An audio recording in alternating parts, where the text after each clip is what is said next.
शिवसेनेच्या नाराजी नाट्याच्या बातम्या ज्यावेळेला समोर आल्या त्यानंतर उपमुख्यमंत्री अजित पवार यांनी सुद्धा प्रतिक्रिया दिली।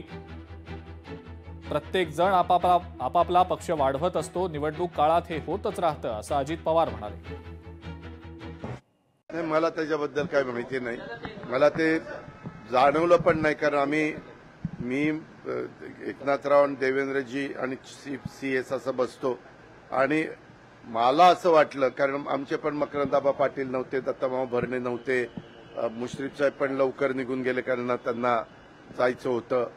तर माझा असा समज झाला की आज छाननी आहे, म्हणजे ह्याची अर्जांची 288 नगरपालिका आणि नगरपंचायतीची, आणि त्या छाननीमुळं संख्या रोडवली का काय असा माझा अंदाज होता। लोकशाही मराठी ऐका, पहा, जागरूक रहा।